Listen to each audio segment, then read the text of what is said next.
Hey guys, good morning, welcome back to my channel. आए पास सब बच्चों को तो गाइस आज करने वाले मेंसुरेशन क्षेत्र में थी, तो काफ़ी प्यारी क्लास होने वाली है। अगर आपने हमारे चैनल को सब्सक्राइब नहीं किया, प्लीज़ चैनल को सब्सक्राइब कीजिए और ज़्यादा से ज़्यादा सपोर्ट कीजिए। फटाफट से करेंगे प्यारे प्यारे क्वेश्चन और हर एग्जाम का आपको तैयार कराऊंगा बिल्कुल ईजी में। तो पहले तो कुछ बेसिक जान लेते हैं, ठीक है।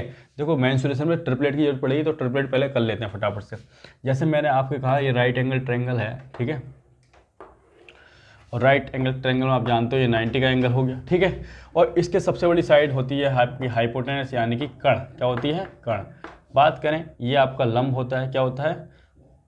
अगर ये वाला एंगल लोगे तो ये लंब हो जाएगा, ठीक है। और ये वाला एंगल लोगे तो ये लंब हो जाएगा, ठीक है। तो ये वाला एंगल ले लेते हैं, तो ये हो जाएगा परपेंडिकुलर, यानी कि लंब, ठीक है।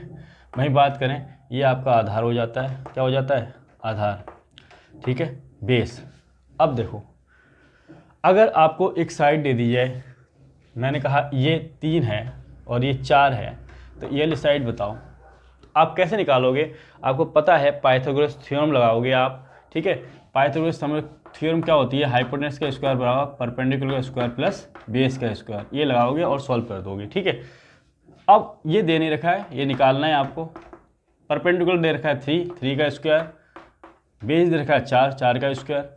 तो हाइपोटेनस का स्क्वायर कितना जाएगा? 9 + 16। ये 9 + 16 कैसे आया भाई? 3 का स्क्वायर 9 होता है और 4 का स्क्वायर 16। तो हाइपोटेनस का स्क्वायर बराबर आ जाएगा 25। तो एच बराबर आ जाएगा √25। √25 होता है 5, यानी कि हाइपोटेनस आया 5। कितना आ गया? 5 आ गया, ठीक है। लेकिन आप देख रहे हो कहीं ना कहीं ये तरीका काफ़ी बड़ा है, ठीक है। और दूसरा, अगर मुझे एक साइड दे दी जाती, ये नहीं दी जाती, और मुझे निकालनी होती ये, तो आप फिर ये फॉर्मूला लगाते। क्या लिखते? एच का स्क्वायर बराबर पी का स्क्वायर प्लस बी का स्क्वायर। और इस बार लंब नहीं दिया है, हाइपोटेनस 5 दिया है आपको, तो ये हो जाता 25। पी का स्क्वायर निकालना है आपको।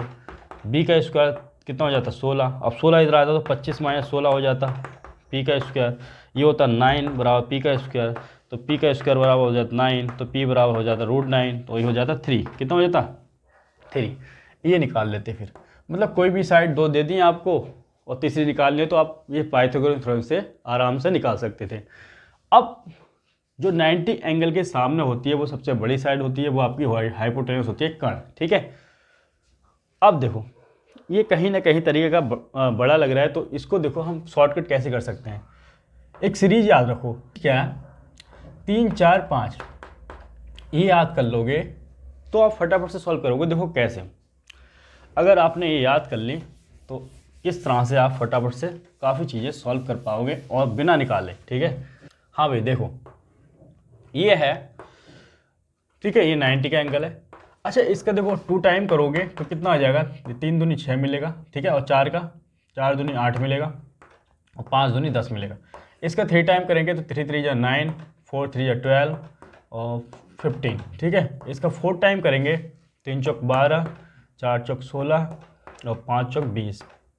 ऐसे इसका टाइम कर जाओगे और निकालते जाओगे। 3 चौक 12 हो गया, 3 पंजे 15 और 4 पंजे 20 और 5 पंजे 25, ठीक है। इस तरह से निकालते जाओगे। अब देखो, अगर आपको दे दी जाता ये 15 दे दी जाता ये साइड, और ये 20 दे दी जाती और ये आपको निकालनी होती। हाँ भाई देखो, ये 15 दे दी जाती, ये 20, तो ये निकालनी होती, तो कैसे निकालते? तो सबसे पहले आपको पता है कि एक सीरीज होती है 3 4 5 की, कि ये फिट बैठ रही है कि इसका कितना टाइम है। देखोगे इसका 3 पंजे 5 टाइम है, तो ये भी 5 टाइम है, नहीं है? बिल्कुल है। तो बस लग गया रूल। तो ये भी कितनी होगी? इसका 5 टाइम कितना हो जाएगी? 25 हो जाएगी, जो कि 25 ही आ रही है। अगर ये डायरेक्ट याद होता तो आप 25 ही लिख देते, ठीक है। तो मेन इसको याद करना है, उसका टाइम निकाल लो। सेकंड टाइम है, थर्ड टाइम है, फोर्थ टाइम है, 5 टाइम है, 6 टाइम है, 7 टाइम है, 10 टाइम है, ठीक है। तो ये निकाल लोगे। अब देखो, इसी में मैं एक क्वेश्चन आपसे पूछूं कि ये दे दी जाए आपको, ये 90 का एंगल हो, ठीक है। और आपको दे दी जाए एक ये दे दी जाए और ये दे दी जाए, और ये निकालना हो, तो कैसे निकालोगे? तो आप कुछ नहीं करोगे। आपको याद है 3 4 5 की सीरीज, क्या किसमें कितने टाइम लग रही है? 3 टाइम। तो ये 3 टाइम है, नहीं है? ये भी 3 टाइम है, तो ये भी कितनी होगी? 3 टाइम हो जाएगी। तो कितनी हो जाएगी? 12 हो जाएगी ये, ठीक है ना 12। तो इस तरह से आप फटाफट निकाल लोगे। तो एक तो ये याद रखोगे, ये वाली सीरीज ये याद कर रख ली, तो उसका टाइम करके निकाल सकते हो। दूसरी चाहिए 5 12 13 होती है, 5 12 13 ये सीरीज। अब 5 12 13 की सीरीज में देख लो, ये 90 दे दी जाए, ठीक है। ये 5 दे दिया जाए, ये 12 दे दिया जाए, तो ये कितनी होगी? अगर याद है आपको तो फटाफट आप कह दोगे 13 होगी। ठीक है, अब देखो इसका सेकंड टाइम निकालें, इसका सेकंड टाइम निकाल लो। तो 5 का ये 5 दूनी 10, ठीक है, और इसका सेकंड टाइम 12 दूनी 24, ठीक है, 13 दूनी 26। इसका थर्ड टाइम निकालोगे 5 तिये 15 और 4 तिये 12, ठीक है, 12 तिये 36 और 13 तिये 39, ये आ जाएगा। ठीक है, अगर मैं एक डायग्राम बनाऊं राइट एंगल ट्रायंगल का और आपको दे दूं ये 15 है, ठीक है, ये 36 है, तो ये वाली बताओ, तो आप क्या करोगे? फटाफट एक सीरीज होती है आपके पास 5, 12, 13 की। ठीक है, तो ये देखो कितना टाइम है, तो 5 तिये 15 3 टाइम है, तो ये 3 टाइम है, 12 तिये 36, बिल्कुल जहाँ ये लग गया ना, ये भी 3 टाइम है, 3 टाइम है, या 4 टाइम है, 4 टाइम है, तो बस ये भी कितना 3 टाइम 39 होगी, जो कि है। तो ये कुछ सीरीजें होती हैं जो आपको याद करनी है, और लिख लो, मैं लिखवा दे रहा हूँ। तो ये होती है 8, 15, 17।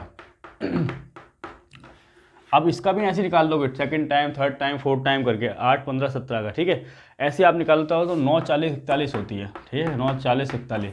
इसका second time, third time, fourth time निकालना चाहो निकाल दो। ठीक है, 11, 60, 61, 11, 60, 61, ये कुछ इंपॉर्टेंट लिखवा दे रहा हूँ। ठीक है, उसके बाद होती है 7, 24, 25, 7, 24, 25। अब इनसे निकाल सकते हो। ठीक है, जैसे मैंने 1, 2, 3 ये सब लिखवा दिए हैं इनके, जैसे निकाला 1 time, 2 time, 3 time, 4 time, 5 time, 2 time, 3 time. ठीक है, इसका भी निकाल लेना, और आप फटाफट से देखेंगे कि अगर याद है तो फटाफट से रूल लगाओगे, फटाफट सॉल्व करोगे। और सबसे ज़्यादा इंपॉर्टेंट यही है, बार बार यही पूछी जाती है।